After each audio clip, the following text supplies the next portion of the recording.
If you've played and finished a video game, you know that feeling. You know that glorious mixture of exhilaration, accomplishment, and relief that comes from finally setting the controller down and watching the final cinematics unfold.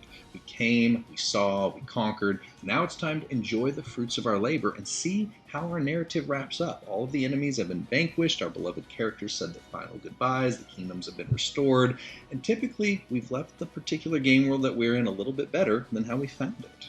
As I watch all the names of those who created this adventure slowly crawl across the screen during the end credits, it dawns on me that this entire journey was scripted from start to finish to get me to this exact place.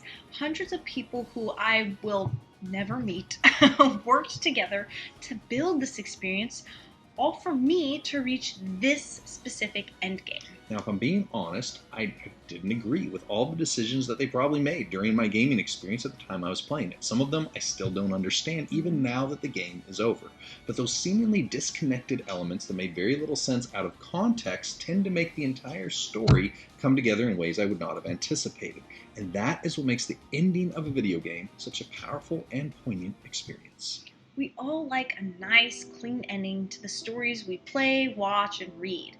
There is a sense of satisfaction in seeing everything tied up with a bow at the end with all of our questions answered and each piece of the plot finally clicking together in a way that just makes sense. But the path to get to that ending is often incredibly convoluted, and if we take any random vertical slice out of the adventure and try to judge that outside of the context of the greater story, there are times it would have seemed completely impossible for us to get to the finale that we received. The hands that the Lord uses to pull us up out of the pits we find ourselves in are not typically the ones we would have anticipated.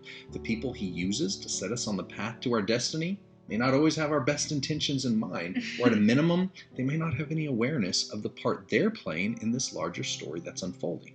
If I was in charge of writing my own story, it's probably not how I would have written it. Actually, there's a lot of parts I would write very differently. I'm sure you feel the same way about yours. Oh, yes.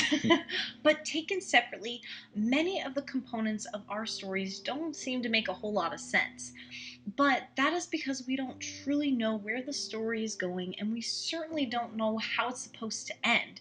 The Lord uses some very unexpected hands to pull us up out of the clay that we find ourselves in, but He does choose those specific hands for a reason. Maybe you feel stuck in a pit or trapped in your circumstances right now. Perhaps when taken in the present context of your life, the mission that you're currently on seems to have nothing to do with the path you were promised or the dreams you've been carrying. But just like all of these characters and events in our games are part of a much larger story that's being told, these challenges we're facing in our real lives are part of an exponentially greater story than we're aware of. A story that won't fully make sense until the final credits roll. The Lord will use some surprising hands, bring us to some very strange places, okay, and set up unexpected meetings to ensure we are leaning fully on His strength and placing our trust in His wisdom at all times. Wherever we are, He has not forgotten us or the promises that He has given to us. And while the hands He uses to pull us out of our predicament may not be the ones, we asked for or expected, they're the only ones that will lead us to the next checkpoint and onwards towards our end game. He has more than simply good intentions for you, I promise. He has a plan.